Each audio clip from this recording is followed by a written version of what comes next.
முத்தமிட்டா மோசம் என்ன உண்டாகும்? சத்தமிட்டா நிலைமையன்னாகும்.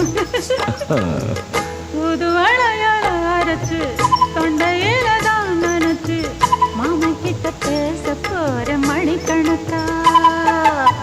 தூண்டாமணி விளக்க தூண்டி விட்டு எரிய வச்சு ஓ முகத்தை பார்க்க போற நாள் கணக்கா. அந்த இந்திரன் சந்திரனும் மாம வந்தா எந்திரிச்சு நிக்கணும். அந்த ரம்பையும் ஊர்வசியும் மயிலுக்கு தொண்டுகள் செஞ்சிடணும். நான் காத்தாகி ஊத்தாகி மாமனை தழுவி கட்டிக்கணும். தூது வளையல அரைச்சு தொண்டையில தான் நினைச்சு நானும் கூட பேச போறேன் மணிக்கணக்கா.